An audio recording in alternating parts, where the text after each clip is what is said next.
Hi Shanika, I'm just going to do for you the hyperfont with a large letter and turning it into an applique. So I've got a blank screen on here. I'm going to come up to hyperfont next, type in the letter. I'm going to use the letter B, capital B, and then for the font select. I've just downloaded the freshman font, so we're using the same thing. I'm going to come to normal, doesn't really matter there, and say OK. So I've got the letter B on freshman. Next, fill stitch or column stitch, it really doesn't matter because we're turning it into an applique anyway.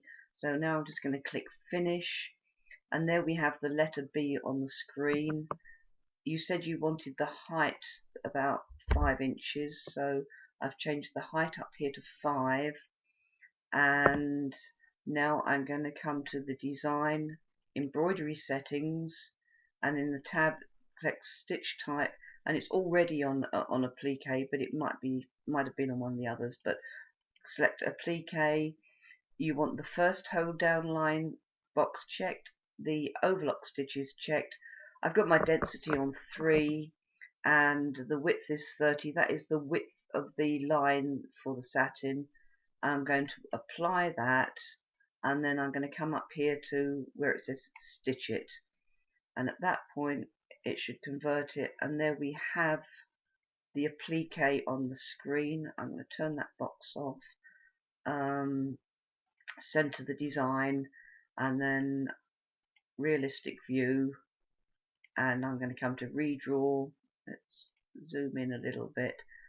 So there we have the layout line, and then it's coming down and done the tack down line, at which point you'll trim it, and then it's coming round for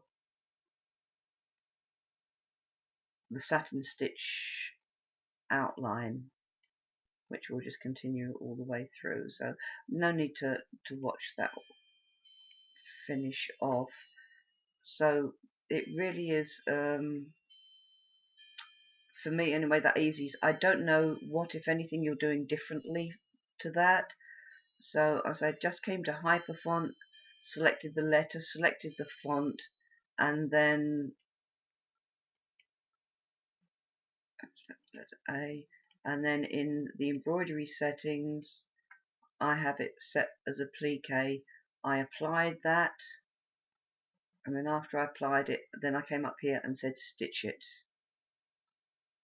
Unless you were not clicking the stitch it button, I don't know what else it could be the problem. If yours isn't working like this, then I would suggest that you check the Singer website to make sure you got the latest update that's available, and if not, maybe even think about uninstalling and reinstalling your Singer software, because I really can't see why it's not doing what it's supposed to do there. So I don't know if that's helped any, but let me know how you get on, and I'll catch up with you later online. Bye, sweetie.